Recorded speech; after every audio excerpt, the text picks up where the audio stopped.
Cerca Teleeuropa sul tuo Play Store o Apple Store e scarica la nostra app.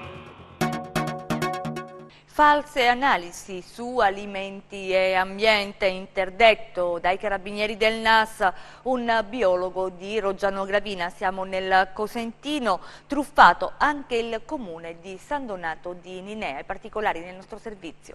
Sarebbero oltre 270 i rapporti di prova in materia di autocontrollo ambientale e alimentare falsificati da un biologo e consulente HACCP di Roggiano Gravina nel Cosentino. Nei guai è così finito Massimo Mazzullo, tecnico di laboratorio, chimico e biologo, legale rappresentante della Biolchimica SRL e della Consulting and Management di Roggiano Gravina. Oggi nei suoi confronti i carabinieri del NAS di Cosenza hanno eseguito una misura cautelare interdittiva emessa dal GIP del Tribunale di Castrovillari su richiesta della locale procura diretta dal procuratore Eugenio Facciolla.